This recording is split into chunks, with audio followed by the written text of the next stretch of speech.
The person that tells the truth is always going to have to fight the people that are lying. And because the people that are lying are cheating, you're not fighting the same fight. Like the that they'll do, you won't do.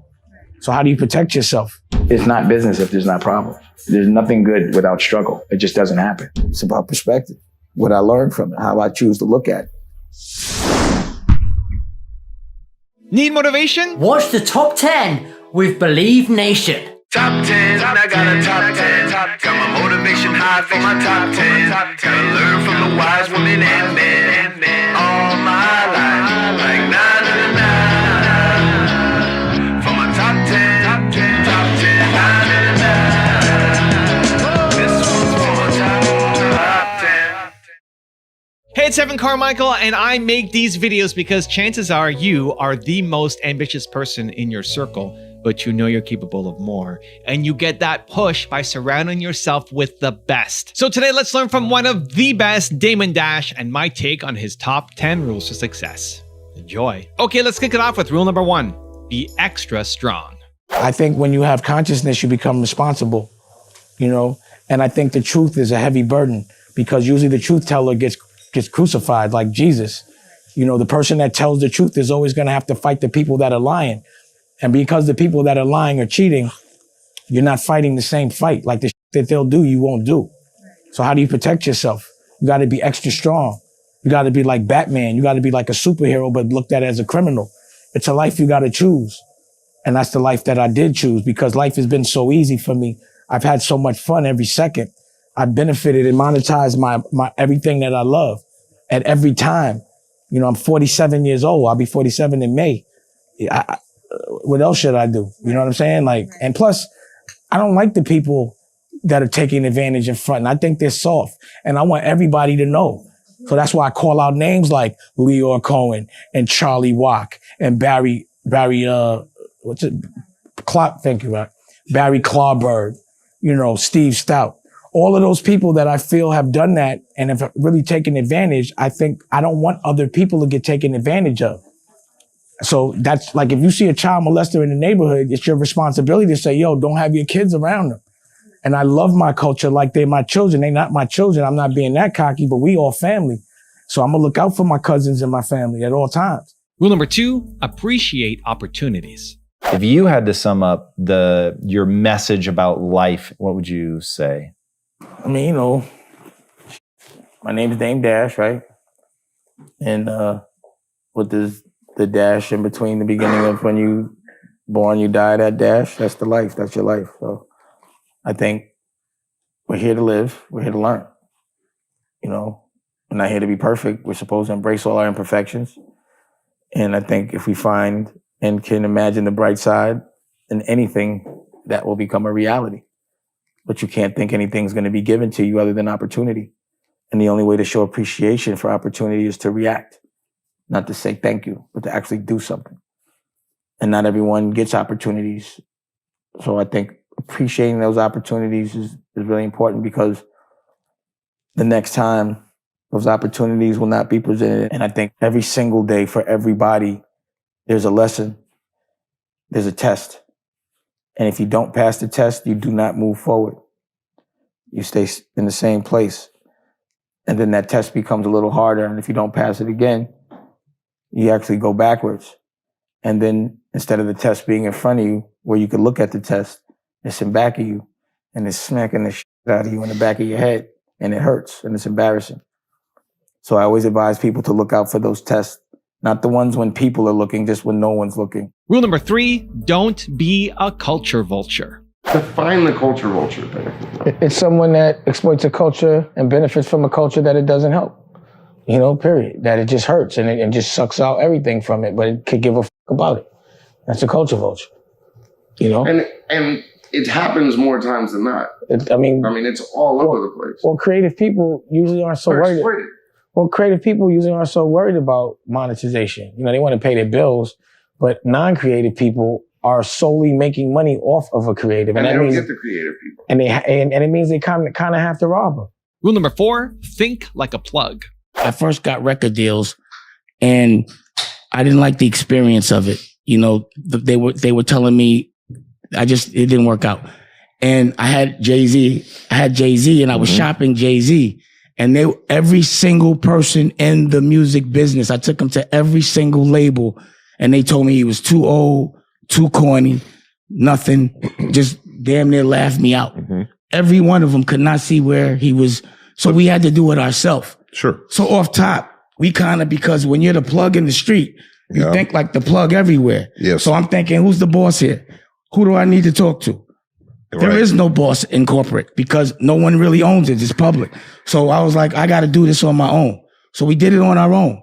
So knowing that we had the best rapper on the planet, knowing that these were the lanes that were making the decisions, that business model never worked for us.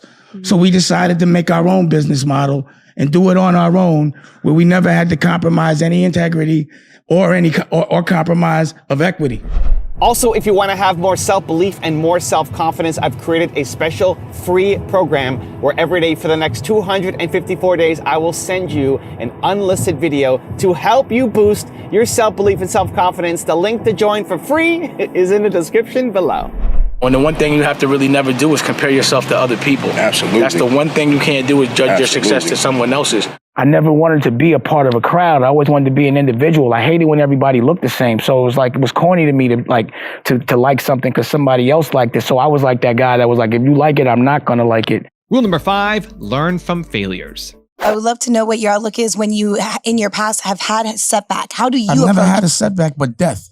Okay. That's the only setback is health and death and jail. Other than that, those are just life tests. So like, what's a setback? Like if a friend comes to you and they feel like they failed at something, what would you tell them to change that perspective of the word failure? Turn a loss into a learning experience. Do it again until you get it right, period. You never did anything right the first time. Practice makes perfect. It's just like you ain't gonna make a muscle the first time you pick up a barbell. Right. You gotta do that shit and do it for a while. Then your blood pumps and then you strong. Go get strong. Pull your skirt up. That's what I'm gonna say. I'm not gonna be nice about it. I'm sick of that shit. Everybody's depressed because they're trying to fit into a puzzle. They're trying to be a circle in a square. And you're told what to do and you're told what to eat and you're told what's good and bad and what the perspective of success is. Success is love. Success is your family. Success is how much you laugh. I don't care how much money you got in the bank. If you got a crooked smile, if your people around you don't want to be around, your breath stinks and all that other shit, you're broke. Period. Right. You're broke. If you have nothing to fight for, you're broke. If you have nothing to love, you broke. Period. Rule number 6, honor your agreements. What are some key elements of your honor code that, one, are just absolutely central to it, and that, two, if you could pass to the culture in an instant, what would you pass? I mean, if you have an agreement with somebody, if me and you have an agreement, I don't care what the rest of the world looks at as bad or good, we have to honor our agreement, period. So honor means that when you agree and you guys have, as men or a professional, an adult, your word got to mean more than anything. You know, if you say you're going to do something, you got to do it. And that's what the street kind of was. You know, it was like, even though the rest of the world doesn't believe in certain things that were going on, there was this code, you know, no snitching, you know, no messing with your homies' girls, no serving anyone pregnant, you know, just things that were laws that were unwritten, you know. But there was honor. Honor means more than anything, bro, and it protects you no matter what. And I could just say that based on my experience. There ain't no street shit. That's just some real shit. The street might have, like, I'm a guy that maybe I need to see some stuff shit to learn honor. And maybe that's the reason why I was put in that situation, because once I learned honor, I'd be able to affect the rest of the world. Like, you never know why things happen. That's about perspective, right? Rule number 7, love what you do. What do you do, like, just to relax? I mean, you're always running. What do you do to, like, just, other than the kids, just, is there something you meditate? I smoke weed. I lay by the pool a lot. Good. Like, you know, this is cool. Like, I wasn't here all day. You know what I'm saying? I came in when I felt like it. I went and got my daughter, came back, went back. You know, I was just living life. Just living life, but I'm doing it on my terms. Right. You know, I'm doing it like I'm productive, but I'm not tired because when you doing what you love, like everything I'm doing, I would do for free.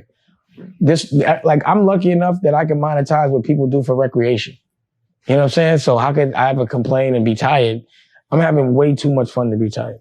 Rule number 8, embrace the pain. Have you ever watched a James Bond movie where it doesn't look like he's losing at some point and then he wins? Or Batman or Iron Man or any superhero? There has to be some diversity for you to, overcome to win. You can't be a champ unless you, are in a place where you look like you're going to lose and then you win. The pain that's going to come with being independent, you have to embrace it because it's going to happen. And also know that the more successful you get, the more problems you're going to have, the more knots you're going to have to untie. Being a boss does not mean smooth sailing. It means having the ability to care about other people before yourself and to untie problems, untie knots. That's all it is. It's not business if there's not problems. There's nothing good without struggle. It just doesn't happen. In all my experiences, there hasn't been one thing that's been successful without me feeling some pain before it was successful. So now when there is pain, I embrace it. I've been embracing it. I'm a G about it because I know that must mean that if I'm cool, that, what awaits me, it's the darkest before the dawn. I don't want to sound corny, but that's really that's what has to happen. Rule number 9, put things in perspective. On one hand, yeah, my mom's died. It broke my heart. But on the other hand, it made me great. It's about perspective, what I learned from it, how I choose to look at it. Like sometimes I'll talk to somebody and, they'll be abusive and shit, or they'll be drinking and I'll be like, why the f you do all that drinking? Why are you so abusive? Oh, my dad was drinking. He was abusive. That's all I know. Then you ask somebody else and they're like a straight square. They don't drink and they're not abusive. And you be like, yo, how come you don't drink? How come you're not abusive? Yo, I saw my dad. It's just about perspective. And then that's how I look at things with my pops. I know I'm a good dad because everything he did I didn't like. I ain't doing to my kid. I'm not going to pass the cycle. But, some people might look at it and say, I'm just going to pass the cycle because he passed it to me. Perspective. And rule number 10, the last one before a very special bonus clip, is know your worth. How did you apply the stuff in the street to the business world? Well, let me explain it to you.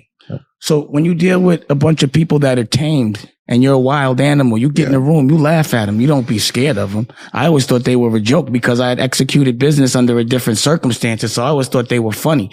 And also because they were working for other people and I was putting up my own money, I didn't really respect as much. A boss wants to talk to another boss. So it made me know not to be corporate when I went into that world. I went very arrogantly. I didn't feel because I was always ahead of the game. I got my first deal at 19. Sure. You know what I mean? So I felt like the people that I was dealing with shouldn't even be talking to me a certain way, even telling me was cool because they were nerdy to me. What we were leveraging in that point was cool. I was selling music, swag. I was coming from the authentic street in the 80s. So it wasn't nothing that you could tell me. And then I had a mind because I was educated. So I saw them trying to trick me into believing I was dumber than I was. So for that, I was a beast. It was just it was a joke. You know what I mean? So I did it. We just did it on our own. So you took it personally. But you were offended. I mean, it sounds like you were offended to me. I'm passionate about everything I'm doing. This is about creative business. Okay. So, of course, when someone disrespects your intellect, you take it personal. I'm a man. I got testosterone for sure. Sure. But that's part of being an entrepreneur. You know what I'm saying? But also, I'm coming from a place where I had to fight for my real estate and prove that you shouldn't have it. So certain kinds of people can never talk to me a certain way. You understand what I'm saying? Just because they weren't men like I was men. Again, they weren't putting up their own money. They didn't have the cool and they weren't doing what I was doing. It was like I knew always my worth at all times. And I always knew what my brain was capable of doing. Now I've got a special bonus clip that I think you're going to enjoy. But before that, it's time for the question of the day. I want to know, what was your single biggest takeaway from this video? And what is your specific plan of action for the next week? When you just watch a video and get motivated by it, you have a 35% chance of following through. But when you get motivated and then create a specific plan of action, you have a 91% chance of following through. That's what we do here, Believe Nation. We get motivated, but then we do something about it. And when you commit to other people, you increase your chances even further of following through. So, what was your biggest takeaway from this video? And then what is your plan of action around it for this week? Put it down in the comments below because I want to celebrate you. It's not going to be easy. You can never think it's going to be easy. You have to know that it's going to be some kind of struggle or question. But if you have faith, then you're really not bothered. And I've been successful too many times. So when these things come up, I'm like, oh, I remember you. And that means actually it's about to get better. So I embrace all the shit that comes with it. You know, all the things that people would probably be scared of.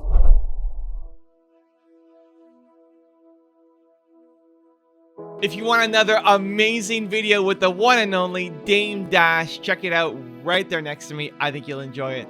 Continue to believe, and I'll see you there.